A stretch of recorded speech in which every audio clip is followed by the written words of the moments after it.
ओम शं शनिश्चराय नमः। दोस्तों, आज हम सुनेंगे पौष महीने की शनिवार व्रत कथा। एक समय की बात है, स्वर्ग लोक में सबसे बड़ा कौन है के प्रश्न पर नवग्रहों में वाद विवाद हो गया। विवाद इतना बढ़ गया कि परस्पर भयंकर युद्ध की स्थिति बन गई। निर्णय के लिए सभी देवता देवराज इंद्र के पास पहुँचे और बोले, हे देवराज, आपको निर्णय करना होगा कि हम में से सबसे बड़ा कौन है। देवताओं का प्रश्न सुनकर देवराज इंद्र उलझन में पड़ गए। इंद्र बोले, मैं इस प्रश्न का उत्तर देने में असमर्थ हूँ। हम सभी पृथ्वी लोक में उज्जैनी नगरी में राजा विक्रमादित्य के पास चलते हैं। देवराज इंद्र सहित सभी ग्रह देवता उज्जैनी नगरी पहुँचे। महल में पहुंचकर जब देवताओं ने उनसे अपना प्रश्न पूछा तो राजा विक्रमादित्य भी कुछ देर के लिए परेशान हो उठे, क्योंकि सभी देवता अपनी अपनी शक्तियों के कारण महान थे।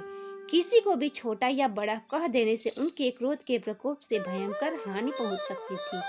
अचानक राजा विक्रमादित्य को एक उपाय सूझा और उन्होंने विभिन्न धातुओं स्वर्ण, रजत, चांदी, कांसा, ताम्र, तांबा, सीसा, रागा, जस्ता, अभ्रक व लोहे के 9 आसन बनवाए।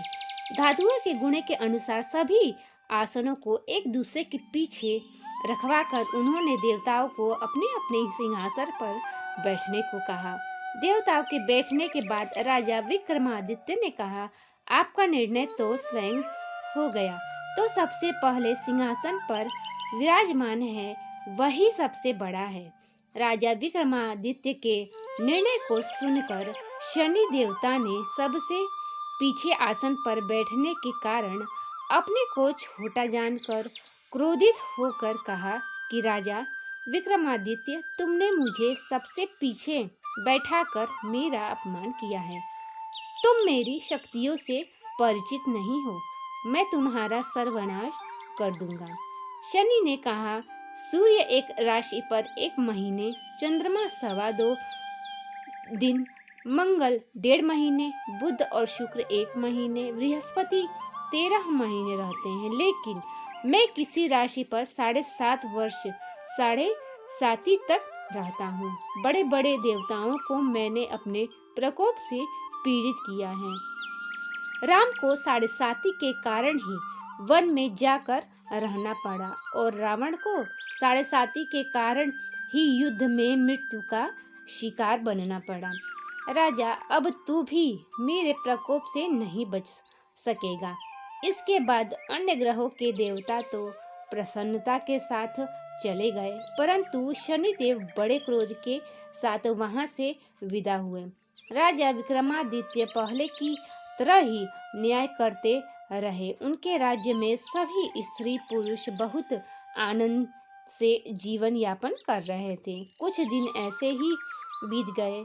उधर शनि देवता अपने अपमान को भूले नहीं थे। विक्रमादित्य से बदला लेने के लिए एक दिन शनि देव ने घोड़े के व्यापारी का रूप धारण किया और बहुत से घोड़े के साथ उज्जैनी नगरी पहुँचे। राजा विक्रमादित्य ने राज्य में किसी घोड़े के व्यापारी के आने का समाचार सुना तो उन्होंने अपने अश्वपाल को कुछ घोड़े खरीदने के लिए भेजा। घोड़े बहुत ही कीमती थे। अश्वपाल ने जब वापस लौटकर इस संबंध में बताया तो राजा विक्रमादित्य ने स्वयं आकर एक सुंदर व शक्तिशाली घोड़े को पसंद किया। घोड़े की चाल देखने के लिए राजा उस घोड़े पर सवार हुए। वह घोड़ा बिजली की गति से दौड़ पड़ा। तेजी से दौड़ता घोड़ा राजा को दूर एक जंगल में ले गया और फिर राजा को वहां गिराकर जंगल में कहीं गायब हो गया। राजा अपने नगर को लौटने के लिए जंगल में भटकने लगा, लेकिन उन्हें लौटने का कोई रास्ता नहीं मिला। राजा को भूख प्यास लगाई। बहुत घूमने पर उसे एक चरवाहा मिला। राजा ने उसके से पानी मांगा। पानी पीकर राजा ने उस चरवाहे को अपनी अंगूठी दे दी। फिर उससे रास्ता पूछकर वह जंगल से निकलकर पास के नगर में पहुँचे। राजा ने एक सेठ की दुकान पर बैठकर कुछ देर आराम किया। उस सेठ ने राजा से बातचीत की तो राजा ने उसे बताया कि मैं उज्जैनी नगरी से आया हूँ। राजा के कुछ देर दुकान पर बैठने से सेठ जी की बहुत ही बिक्री हुई। सेठ ने राजा को बहुत भाग्यवान समझा और खुश होकर उसे अपने घर भोजन के लिए ले गया। सेठ के घर में सोने का एक हार खूंटी पर लटका हुआ था। राजा को उस कमरे में छोड़कर सेठ कुछ देर के लिए बाहर चले गए। तभी एक आश्चर्यजनक घटना घटी। राजा के देखते देखते सोने के उस हार को खूंटी से निकलकर देखते ही देखते गायब हो गई। सेठ कमरे में लौटकर हार को गायब देखा तो चोरी का संदेह राजा पर ही किया, क्योंकि उस कमरे में राजा ही अकेला बैठा था। सेठ ने अपने नौकरों से कहा कि इस परदेसी को रस्सियों से बांधकर नगर के राजा के पास ले चलो। राजा ने विक्रमादित्य से हार के बारे में पूछा तो उसने बताया कि उसके देखते ही देखते खूंटी ने हार को निगल लिया था। इस पर राजा ने क्रोधित होकर चोरी करने के लिए अपराध में विक्रमादित्य के हाथ पांव काटने का आदेश दे दिया। राजा विक्रमादित्य के हाथ पांव काटकर उसे नगर की सड़क पर छोड़ दिया। कुछ दिन बाद एक तेली उसे उठाकर अपने घर ले गया और उसे अपने कोल्हू पर बैठा दिया। राजा आवाज देकर बैल को हाँकता रहता।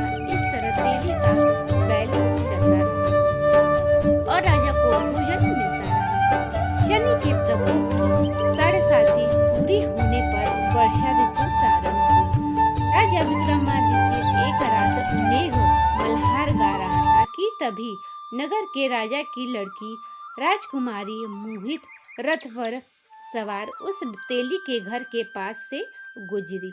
उसने मेघ मल्हार सुना तो उसे बहुत ही अच्छा लगा और दासी को भिजवाकर गाने वाले को बुला लाने को कहा। दासी ने लौटकर राजकुमारी को अपंग राजा के बारे में सब कुछ बता दिया। राजकुमारी उसके मेघ मल्हार से बहुत ही मोहित हुई, अतः उसने सब कुछ जानकर भी अपंग राजा से विवाह करने का निश्चय कर लिया।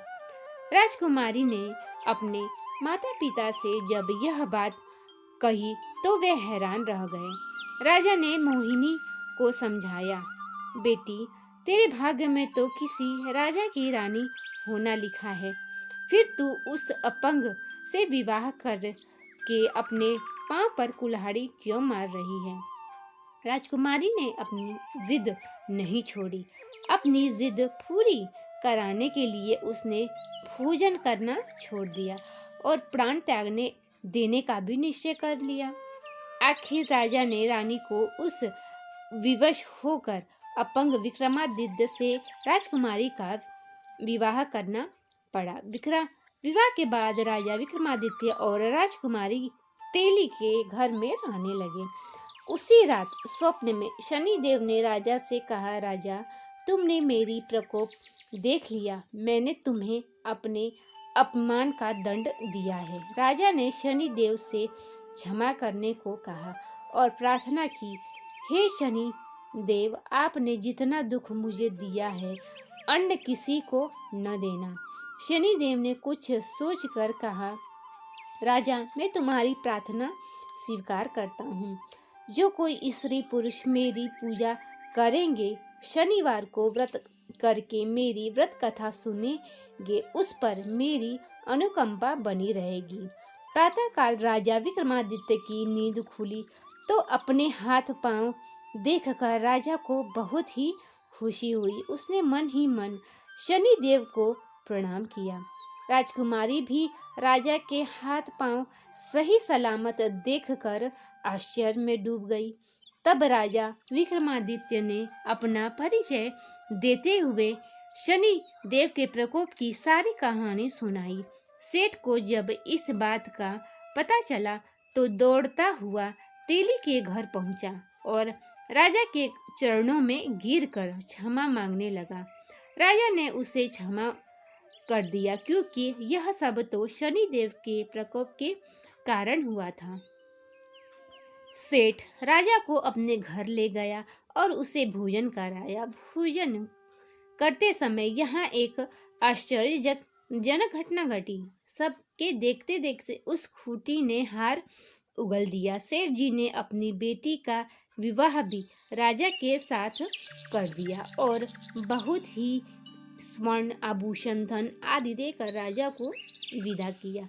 राजा विक्रमादित्य राजकुमारी मोहिनी और सेठ की बेटी के साथ उज्जैनी पहुंचे तो नगर वासियों ने हर्ष से उनका स्वागत किया। अगले दिन राजा विक्रमादित्य ने पूरे राज्य में घोषणा कराई कि शनिदेव का सब देवों में सर्वश्रेष्ठ हैं। प्रत्येक स्त्री पुरुष शनिवार को उनका व्रत करे और व्रत कथा अवश्य सुने। राजा विक्रमादित्य की घोषणा से शनिदेव बहुत ही प्रसन्न हुए। शनिवार का व्रत करने और व्रत कथा सुनने के कारण सभी लोगों की मनोकामनाएं शनिदेव की अनुकंपा से पूरी होने लगी। सभी लोग आनंद पूर्वक रहने लगे। तो दोस्तों, ये थी शनिवार की व्रत कथा।